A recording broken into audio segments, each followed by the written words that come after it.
Oke, selamat siang teman-teman dan Kak Ruli. Jadi hari ini kami dari kelompok Family Mart akan menjelaskan tentang sejarah perdagangan dan teks.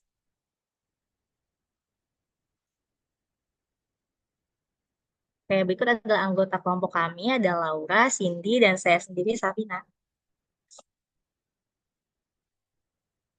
Nah, jadi hari ini ada dua pertanyaan pemantik nih. Yang pertama, apa faktor sosioekonomi budaya yang membuat perdagangan manusia itu bertahan sepanjang sejarah? Yang kedua, bagaimana dampak dari perdagangan manusia itu sendiri masih terasa hingga kini dalam eksploitasi dan juga ketidakadilan sistemik. Berikut adalah dua buku referensi yang kami gunakan. Jadi kita mengambil dua bacaan dari buku pertama, yaitu The Historical Roots of Human Trafficking, dan mengambil satu artikel bacaan dari buku kedua, yaitu Human Trafficking: A Global Perspective.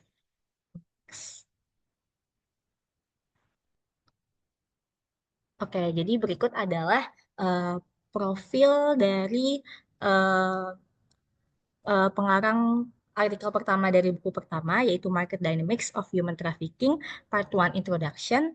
Pengarang pertamanya adalah Maki Chisolm Striker. Beliau merupakan seorang associate profesor pengobatan gawat darurat di Departemen Emergency Medicine and Core Faculty, juga dokter gawat darurat di Rumah Sakit Mount Sinai. Nah, fokus studi beliau itu berfokus pada korban perdagangan tenaga kerja dan juga korban perdagangan seksual, serta pasien trans dan juga genderqueer dalam situasi gawat darurat. Beliau memiliki pendidikan seorang medical doctor dari Warren Alpert School of Medicine di Brown University. Penulis kedua adalah Catherine Sean, seorang Direktur Office on Trafficking in Person atau OTIP, dan juga penasihat senior perdagangan manusia di Departemen dan Layanan Kemanusiaan Amerika Serikat. Studinya berfokus pada bidang perdagangan manusia, kekerasan terhadap perempuan, eksploitasi anak, dan supply chain resilience. Pendidikannya Magister Kesehatan Masyarakat dari Johns Hopkins University dan Magister Administrasi Publik dari Harvard Kennedy School. Boleh next?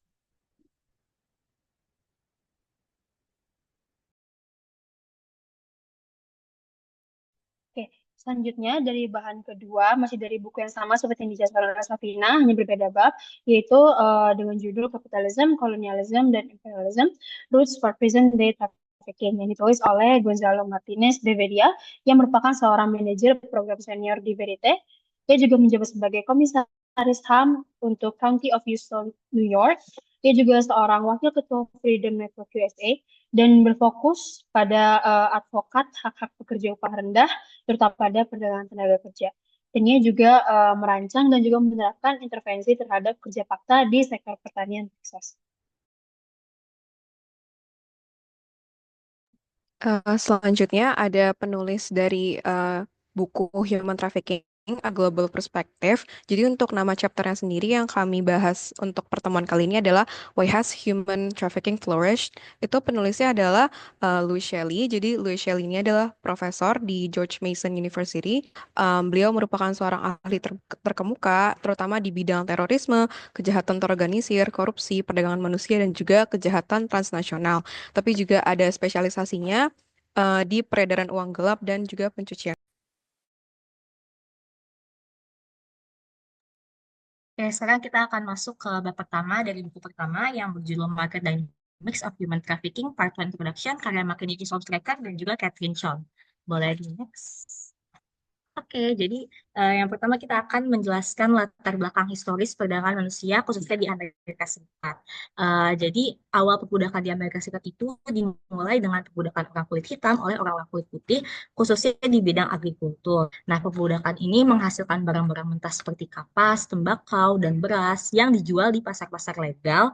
Keuntungan dari penjualan itu nantinya akan dimiliki oleh pemilik perkebunan yang juga pemilik dari para budak itu sendiri dan juga peralatan agrikultur yang digunakan.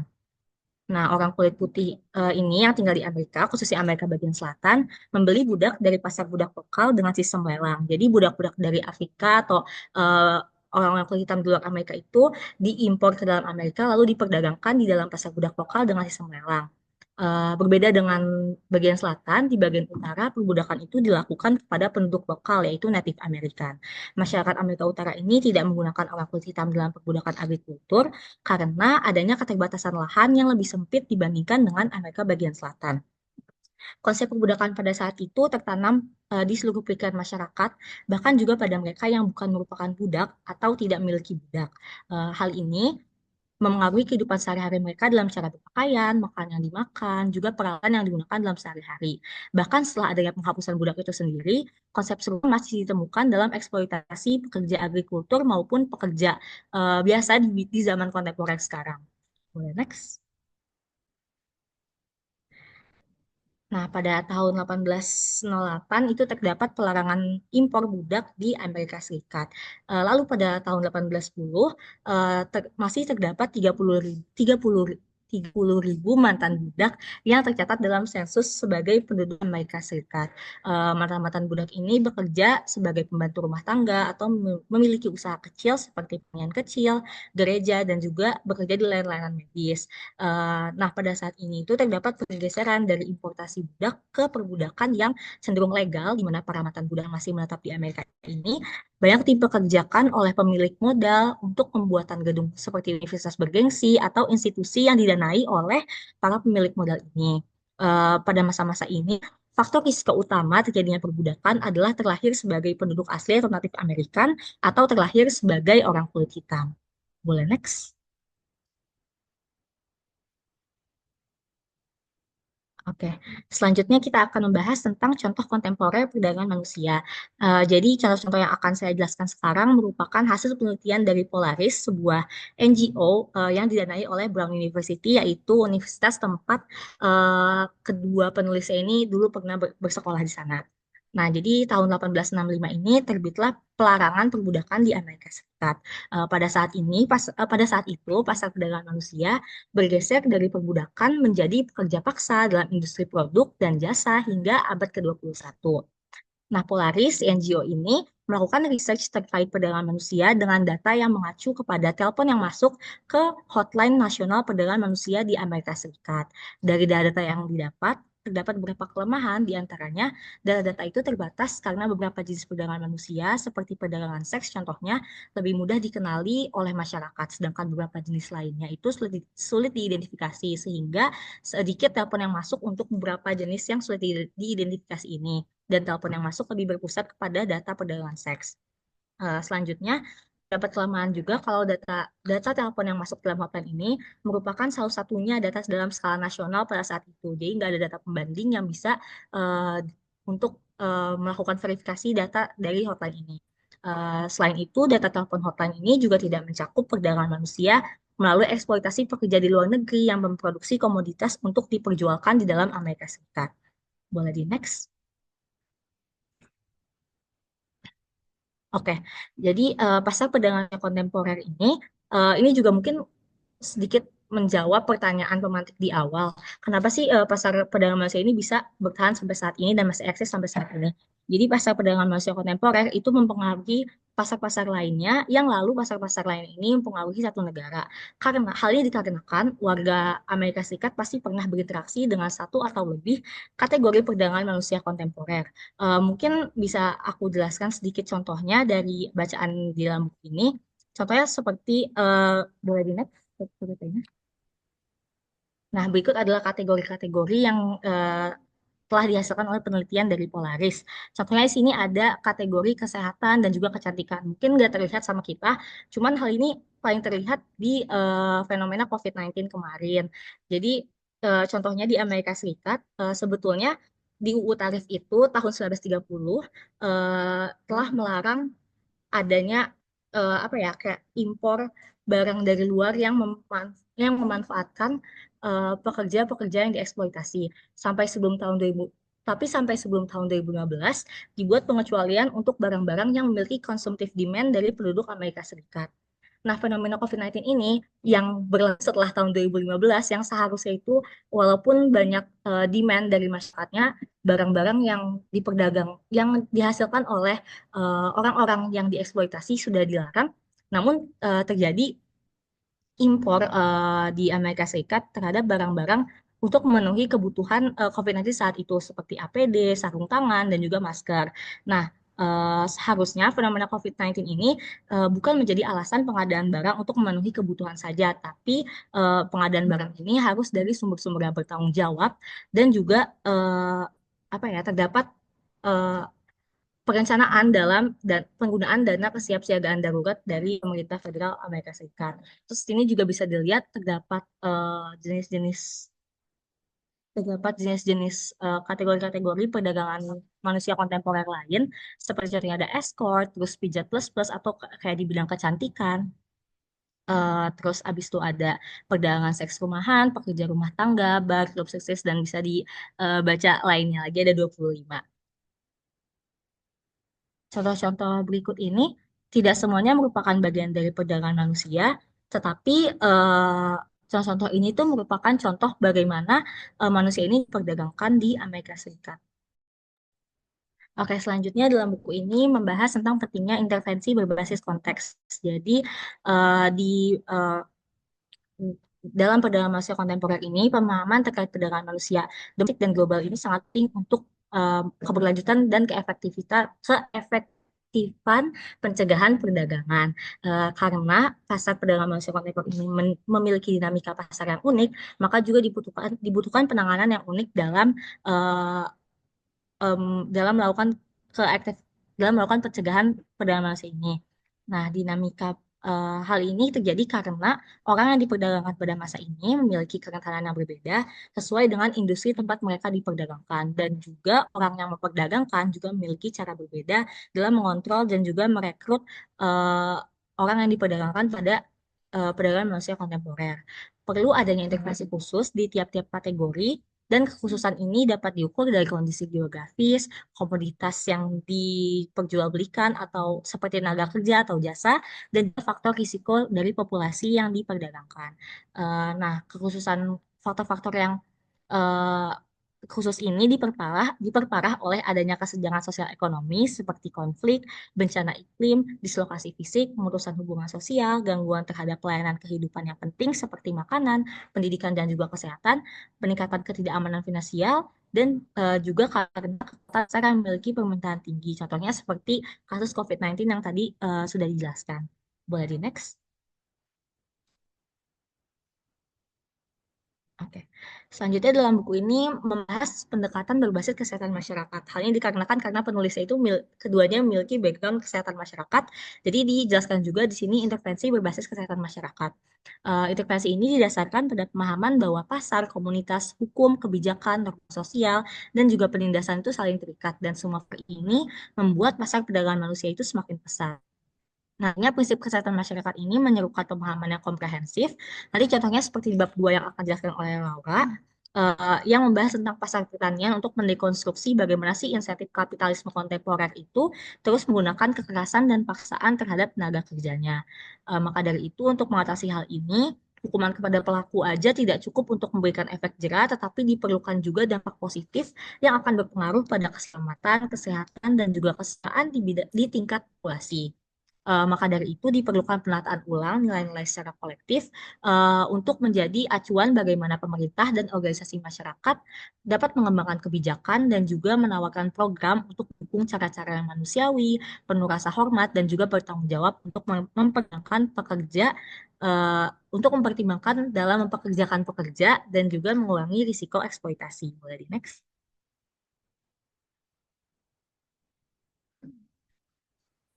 Next, selanjutnya pada bab 2, saya ulangi judulnya, itu Capitalism, Colonialism, Imperialism, Roots for Present Day Thinking. Next.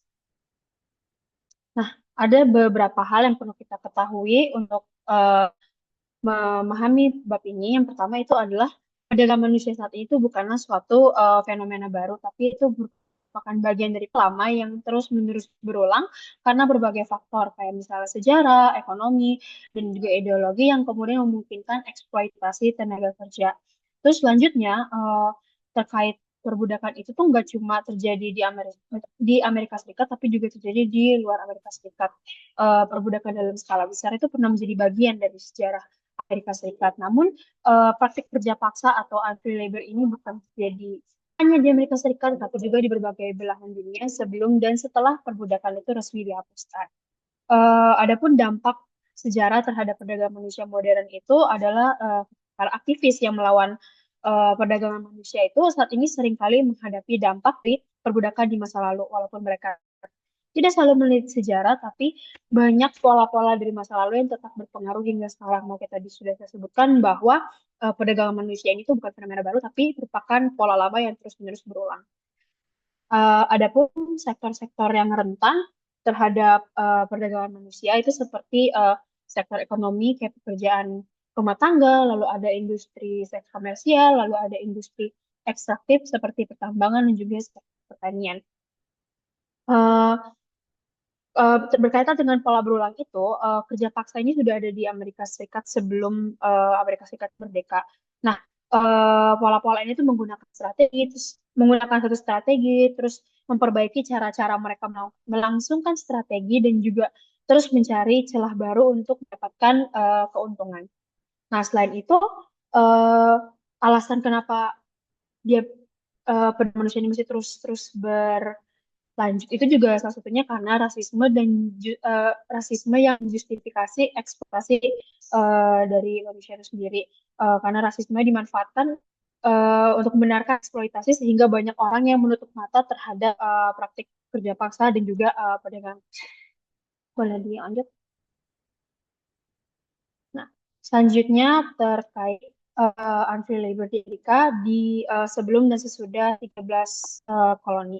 Nah, sebelum bangsa Eropa itu datang ke Amerika, sistem kerja paksa itu sudah ada dalam kebudayaan masyarakat asli di Amerika atau Native American. Namun itu hanya ada di beberapa wilayah tertentu. Dan kemudian pada masa penjajahan bangsa Eropa, mereka tuh memperluas, menyamakan, dan melembagakan kerja paksa dalam skala yang lebih besar.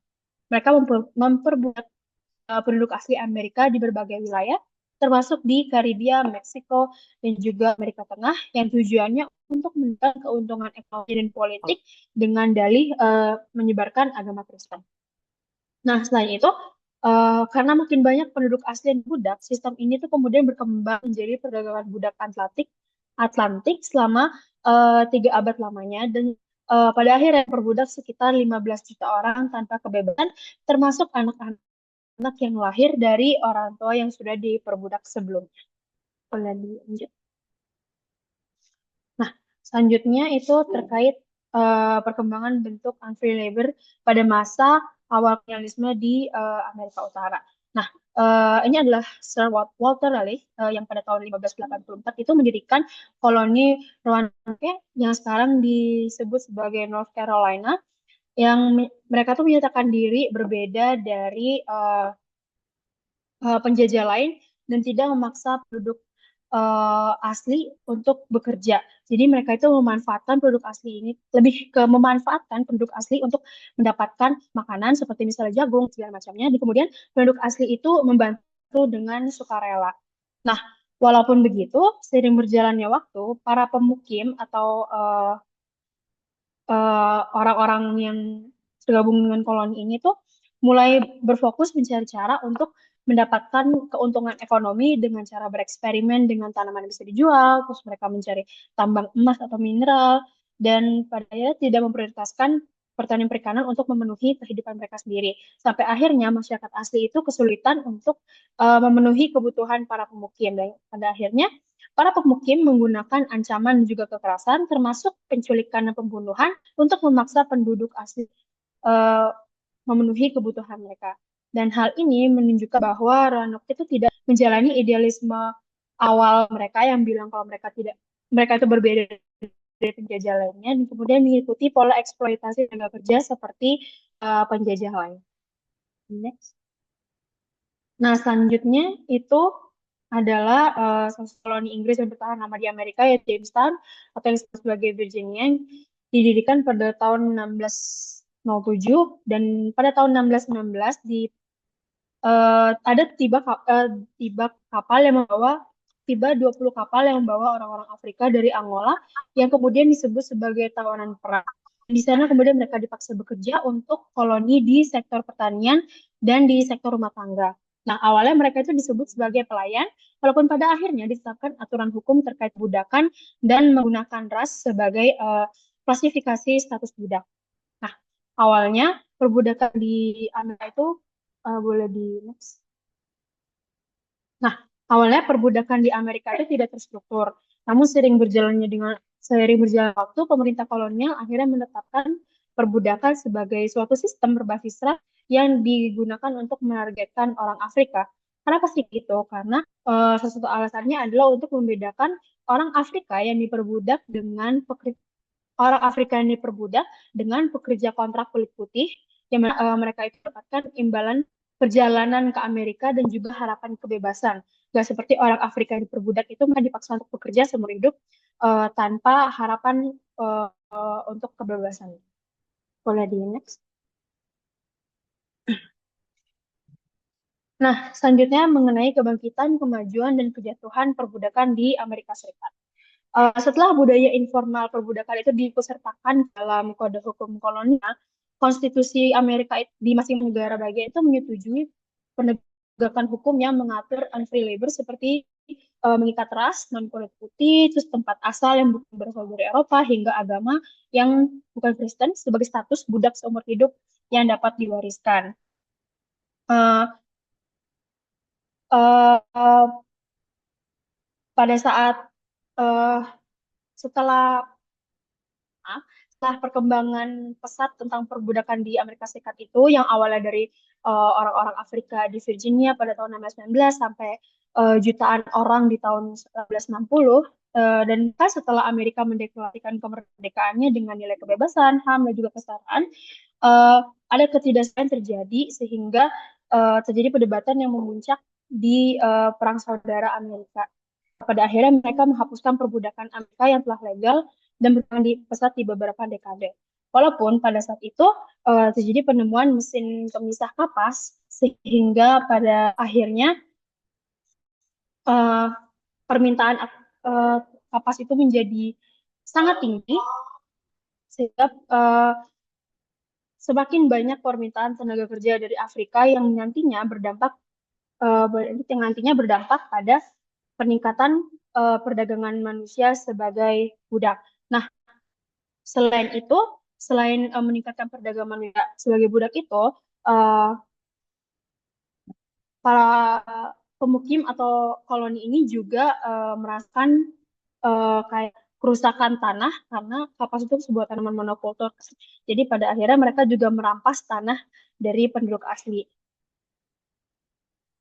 Boleh di next? Nah, selanjutnya, setelah kemerdekaan, seperti yang sudah dibilang, koalisi politik dan juga kepentingan ekonomi itu mengikat masyarakat untuk terus berada dalam lingkaran kekuasaan dan utama yang kemudian menjadikan mereka itu lahir sebagai budak yang dijual, dieksploitasi, serta dibuat sebagai bukan bagian dari masyarakat. Nah, untuk mendapatkan keuntungan ekonomi, pemilik industri itu melakukan othering, diskriminasi, dan juga memanfaatkan uh, pihak ketiga menjadi kambing hitam yang dikatakan mengeksploitasi tenaga kerja yang tertindas. Nah, selain itu nggak cuma diskriminasi berbasis ras, tapi mereka juga mempertahankan kekuasaan kelompok-kelompok tertentu dengan cara uh, membatasi hak pilih perempuan, lalu uh, merampas merampas tanah penduduk asli Amerika karena mereka tuh dianggap berbeda dalam hal budaya dan juga agama Amerika Serikat. Boleh dilanjut? Oke. Selanjutnya, uh, setelah eksploitasi itu resmi dihapus, pemilik lama dari budak-budak itu mencari cara baru untuk terus mendapatkan tenaga kerja murah. Nah, ada beberapa hal yang dilakukan oleh mereka, yaitu yang pertama mengeksploitasi penduduk asli melalui hukum. Jadi di California jadi California itu sebagai contohnya dikenal sebagai wilayah free soil atau tanah yang bebas dari perbudakan yang telah mengesahkan Undang-Undang Pemerintahan dan Perlindungan Suku Indian pada 1850. Tapi undang-undang ini itu justru membuka kesempatan bagi eksploitasi tenaga kerja di penduduk asli Amerika yang pada akhirnya undang-undang tersebut tuh hanya bertahan sampai tahun 1937. Nah, selanjutnya trik yang digunakan adalah dengan memanfaatkan gelandangan atau orang-orang yang nggak punya rumah itu mereka dihukum karena ada hukum yang menyebutkan bahwa tidak boleh ada gelandangan. Jadi mereka memanfaatkan dan mengambil orang-orang itu untuk dipekerjakan. Selanjutnya ada juga debt bondage. Jadi kayak misalnya orang-orang yang dipekerjakan itu diberikan gaji, disediakan mes atau tempat tinggal dan juga diberikan makanan yang akhirnya gaji yang diberikan pemilik modal itu digunakan untuk membayar kembali tempat tinggal dan juga makanan. Jadi eh, masyarakat yang dipekerjakan itu terus berada dalam lingkaran setan eksploitasi ini dan pada akhirnya hanya menguntungkan eh, pemilik modal. Nah, selanjutnya adalah eh, memanfaatkan kekerasan untuk mempertahankan eksploitasi. Jadi contohnya ketika pekerja itu berusaha untuk melawan atau untuk kebebasan, maka pengusaha atau pemilik modal itu seringkali menggunakan kekerasan, termasuk pembunuhan untuk dapat menekan mereka. Nah, taktik ini tuh mirip seperti pe- perdagangan tenaga kerja modern di masa Jim Crow, yaitu hukum dan kebijakan dengan adanya hukum dan kebijakan diskriminatif serta mereka tuh ditindas secara sistematis. Eh, boleh dilanjut? Nah, oke. Selanjutnya itu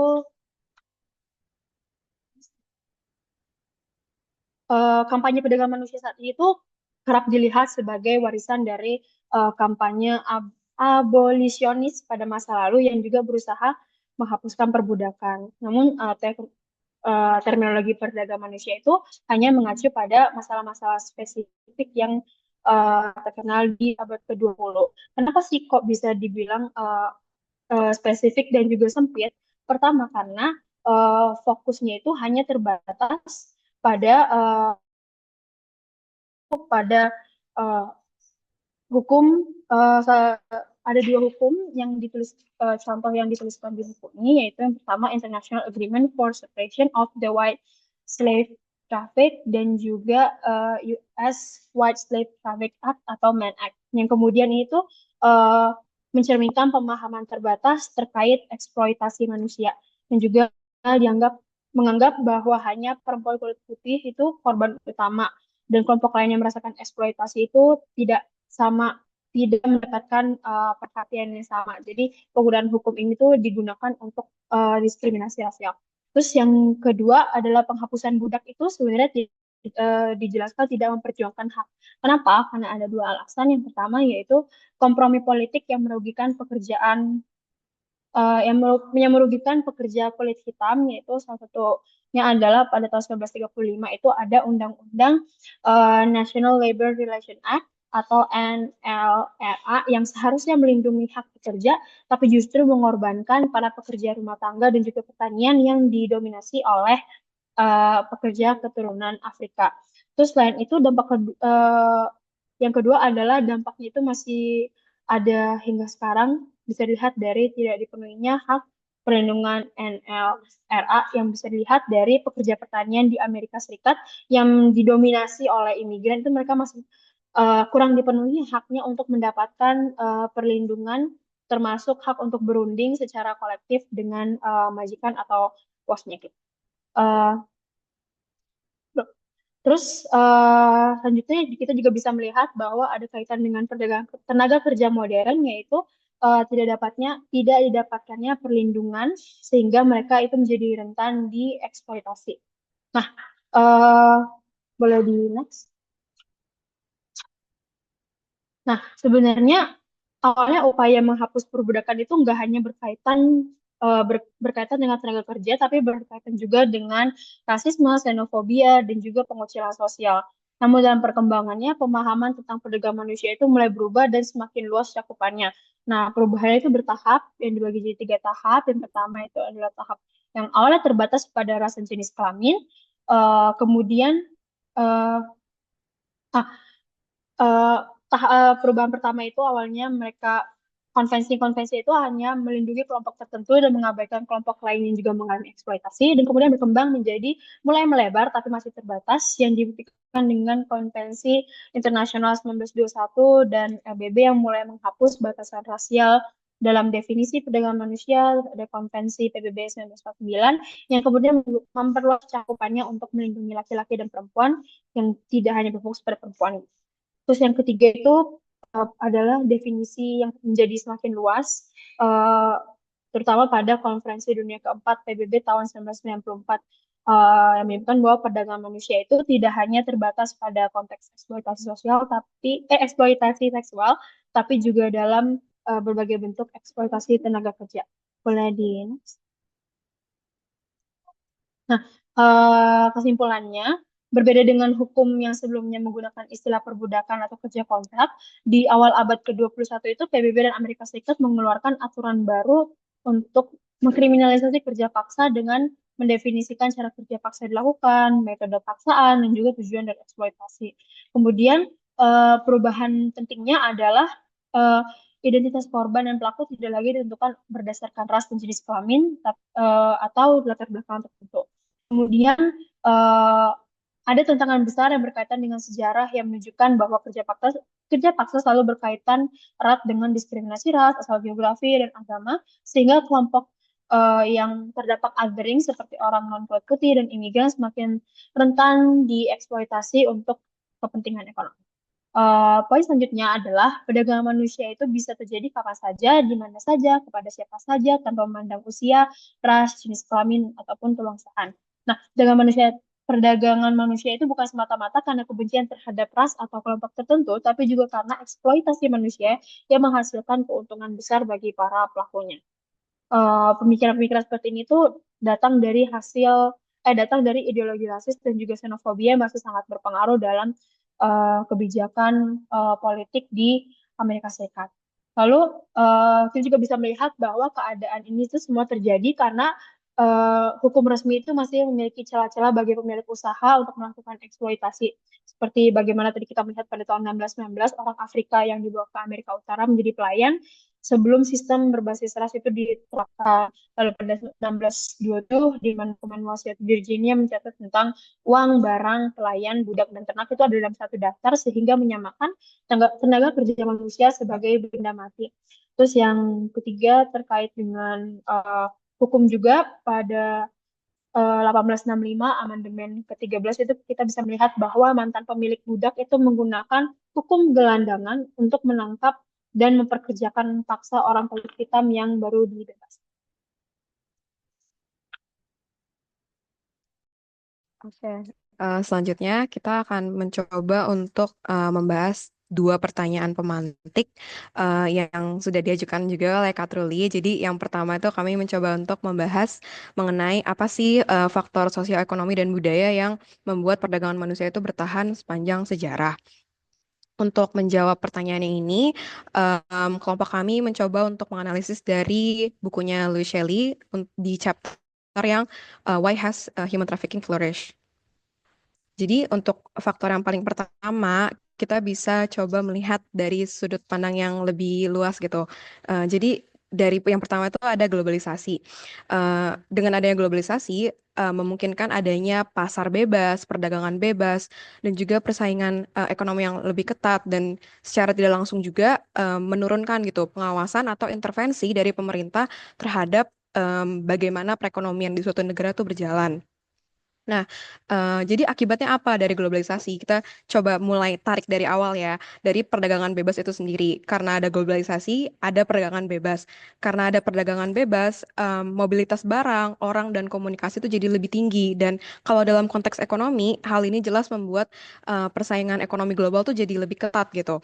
Produsen atau perusahaan dari negara yang mungkin bisa dibilang lebih maju atau lebih makmur pada saat itu berlomba-lomba bahkan mungkin hingga saat ini gitu ya mereka tuh berlomba-lomba untuk memperluas jangkauan pasar yang mau nggak mau tuh dengan cara kayak memproduksi barang dan jasa mereka dengan kuantitas yang banyak, tapi dengan waktu singkat-singkatnya sambil berusaha untuk menekan biaya operasional gitu. Hal inilah yang kemudian kayak mendorong permintaan atas tenaga kerja yang lebih murah gitu, yang biasanya dicoba untuk disanggupi oleh negara yang mungkin kondisi ekonominya cenderung belum stabil gitu.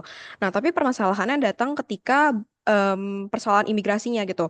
Bermigrasi secara legal itu mahal banget dan ini bukan cuma masalah biaya tapi juga kayak urusan dokumen, visa, izin tinggal dan sebagainya yang bisa jadi penghalang terbesar bagi masyarakat yang ingin bekerja dan bermigrasi secara legal. Nah, situasi ini yang akhirnya menimbulkan kerentanan bagi masyarakat untuk terlibat dalam perdagangan manusia. Nah, apa sih akibat lain dari globalisasi? Globalisasi itu menimbulkan dampak-dampak lain seperti misalnya pengawasan perbatasan negara tuh jadi menurun karena adanya perjanjian perjanjian dagang yang kayak free trade area dan sebagainya. Dari perjanjian itu bisa juga berdampak pada peningkatan volume kargo internasional gitu. Dan biasanya nggak semua kargo itu diperiksa muatannya. Jadi kayak potensi untuk penyeludupan manusia di situ tuh sangat tinggi. Yang terakhir juga ada internet yang memberikan kesempatan bagi para pelaku ini untuk mengelola jaringan perdagangan manusia itu lewat aplikasi atau website tertentu. Yang kedua, ini ada ketidakstabilan politik dan ekonomi internasional. Yang paling pertama itu ada bubarnya Uni Soviet. Jadi dengan berakhirnya Perang Dingin dan juga bubarnya Uni Soviet, banyak masyarakat tuh yang dimiskinkan dan akhirnya terpaksa untuk mengungsi ke negara lain gitu. Dan dengan runtuhnya Uni Soviet, ideologi komunisme yang awalnya itu menjamin pekerjaan dan kesejahteraan bagi warga negaranya turut runtuh gitu, turut ikut runtuh dengan bubarnya Uni Soviet. Jadi masyarakat tuh sekarang kayak dibiarkan sendirian dan dituntut untuk ya udah bertahan hidup dan mencukupi kebutuhannya sendiri gitu. Faktor ini akhirnya jadi salah satu kontributor terbesar terhadap kerentanan masyarakat terutama di negara-negara pecahan Uni Soviet untuk terlibat dalam perdagangan manusia. Tuh. Selanjut, Selanjutnya ada krisis moneter di Asia. Jadi pada akhir tahun 1990-an, negara-negara di Asia Timur dan di Asia Tenggara itu mengalami krisis moneter yang membuat harga bahan pokok itu jadi naik berlipat ganda. Dan pada saat itu, salah satu solusi yang cukup lazim ditemui gitu bagi keluarga adalah untuk menjual anak mereka gitu kepada pelaku perdagangan manusia karena dianggap sebagai cara yang paling cepat untuk kayak menutupi utang-utang dan pengeluaran mereka gitu. Jadi kayak dianggapnya paling cepat balik modal itu dengan cara menjual anak mereka gitu. Lalu yang ketiga ada budaya korupsi. Jadi budaya korupsi ini tuh cukup mengglobal sejak kayak sekitar tahun 1980-an gitu. Bahkan mungkin sebelumnya juga udah mulai berkembang. Jadi di berbagai negara korupsi itu mulai kayak merebak gitu. Yang akhirnya mengakibatkan kebijakan ekonomi yang ada tuh jadi cenderung cuman menguntungkan kelompok-kelompok elit dan berakibat pada pembangunan ekonomi yang tidak maksimal gitu. Jadi contohnya itu misalnya kayak pegawai ini, misalnya kayak petugas yang menjaga perbatasan, petugas bea cukai, polisi, atau bahkan hingga ke aparat-aparat di dalam sistem peradilan pidana itu sendiri kayak misalnya hakim, jaksa gitu, mereka tuh biasanya cenderung bersedia gitu untuk memfasilitasi perdagangan manusia sebagai semacam side job gitu atau enggak kayak apa ya kayak upah tambahan gitu. Soalnya upah asli mereka sebagai pegawai negeri gitu cukup rendah dan tidak bisa mencukupi kebutuhan. Jadi kayak mereka bersedia untuk kayak mengambil side job ini dengan melakukan perdagangan manusia dengan membantu memfasilitasi perdagangan manusia karena upah awal mereka tuh memang nggak cukup gitu untuk mencukupi kebutuhan mereka. Dan yang selanjutnya, kami mencoba untuk membahas pemantik nomor 2 mengenai bagaimana sih dampak dari perdagangan manusia yang masih terasa hingga saat ini dalam konteks eksploitasi dan juga ketidakadilan sistemik. Oke, jadi mungkin teman-teman tahu nggak, atau mungkin Kak Troy tahu nggak, kalau misalnya ternyata banyak loh hal-hal kecil di sekitar kita yang tanpa pengetahuan kita itu sebenarnya ada hubungannya dengan perdagangan manusia. Nah, contoh paling simpelnya adalah misalnya kayak kita itu membeli baju dari pabrik yang mungkin mempekerjakan pekerja yang diperdagangkan, ataupun kita kayak membeli buah dan sayur dari pertanian yang mempekerjakan pekerja yang diperdagangkan gitu. Nah, melanjutkan dari penjelasan sendiri tadi, kita juga bisa melihat kalau di zaman modern ini, mungkin aku sedikit mengulang yang di bagian aku tadi terkait bahwa perdagangan manusia itu nggak pernah benar-benar perdagangan manusia dan eksploitasi itu nggak pernah benar-benar berakhir, tapi hanya mengalami transformasi ke dalam bentuk eksploitasi tenaga kerja modern yang ada melalui kebijakan yang masih memiliki hak-hak kelompok tertentu. Mungkin contoh gampangnya seperti yang tadi aku udah sebut terkait fasilitas med dan juga kantin kearawan yang ada dalam suatu perusahaan itu sebagai bentuk debt bondage. Jadi mereka terus berada dalam suatu lingkaran setan di mana uang yang mereka dapatkan sebagai gaji itu akan kembali lagi ke perusahaan mereka sebagai keuntungan. Jadi hanya muter-muter di situ terus. Saja juga seperti tadi yang aku sebutin terkait hak kerja imigran di sektor pertanian di Amerika Serikat itu yang seharusnya dilindungi oleh undang-undang NLRA itu jadi nggak bisa dipenuhi sepenuhnya untuk mereka nggak seperti pekerja dari orang Amerika aslinya. Sekian presentasi dari kelompok kami. Terima kasih.